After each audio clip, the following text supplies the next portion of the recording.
They can shove harpies down their meat fajitas and then beat it with their slong hammers. This allowed female dragons to get wet. That's the origin story of how the Blitz Dragon came to be, because they needed some lubricants. Did you know that when the Blitz Dragons originally became a species? Well, let's go ahead and talk about the mating manual, which covers the world where my mangas take place in, which will give you plenty of insights on why their completely revamped species and new species interact in the way that they do with the world. But the other dragons did not want to be categorized with Blitz Dragons because of their origins so much that it took the literal spirit of fire and metal, what some consider the god of red dragons, to issue a divine doctrine in his territory acknowledging Blitz Dragons as official dragons. Even after that, they had to put additional laws such as this tenet, the fair living tenets for all dragons, laws into place to prevent other dragons from discriminating against Blitz Dragons. That in Blitz Dragons dating culture, there is a concept known as petting. And petting is the act of another dragon, usually a blitz or tank dragon, but can be done by humans, dwarfs, orcs, and elves, and other races, to be under the control of a Blitz Dragon. And we're not talking like a little bit of BDSM. We are talking typically complete decision-making control over this other dragon's life. And you may be asking, why would they do that as a form of courting? Because older tank and sky dancer dragons have discriminated against these Blitz Dragons so far that they have a ton of shame and regret for their behaviors. When we're talking older dragons, it takes 500 years before they will typically become elder dragons. And usually they've conducted these actions when they were adult dragons, which means that they've held on for this shame and regret for 300 to 400 years. This shame and regret ends up coming out as a form of sexual fetishization, which is exactly what petting is. It is classified as a fetish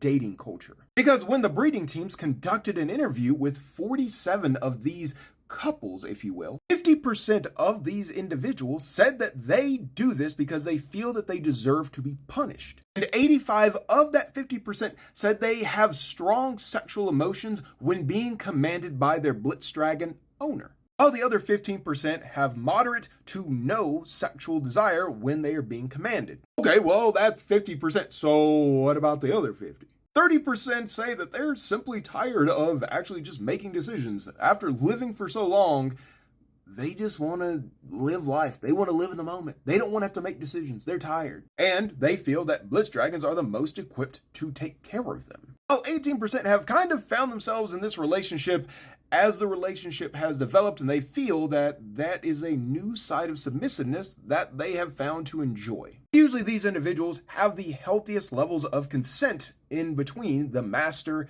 and the submissive.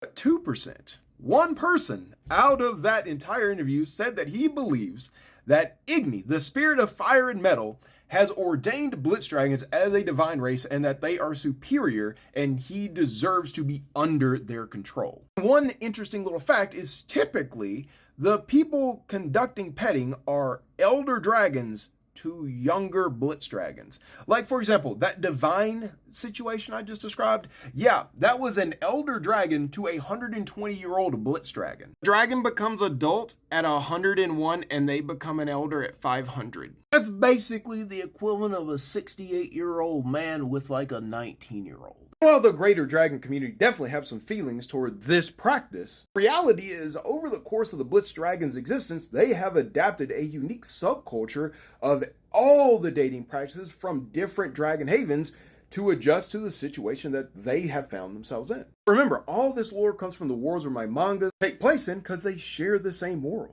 The mating manual is just a way for people who love lore to get a different side of this world and understand why the species interact the way that they do. Because whenever Polly made the comment about not banging your teammates at the guild and looked directly at the Brimborn, and then looked at the orc and said we split loot evenly, that came from historical context. Stereotypes that developed over the species' existence uniquely exist across the spectrum of society. Mating manual is there to kind of explore those concepts a little bit more. Oh no, the mating manual is not a Gooner guide, and my mangas aren't Gooner mangas. But you should absolutely pick up a copy of both. And head over to a certain site and grab my newest series that takes place in the same world as well.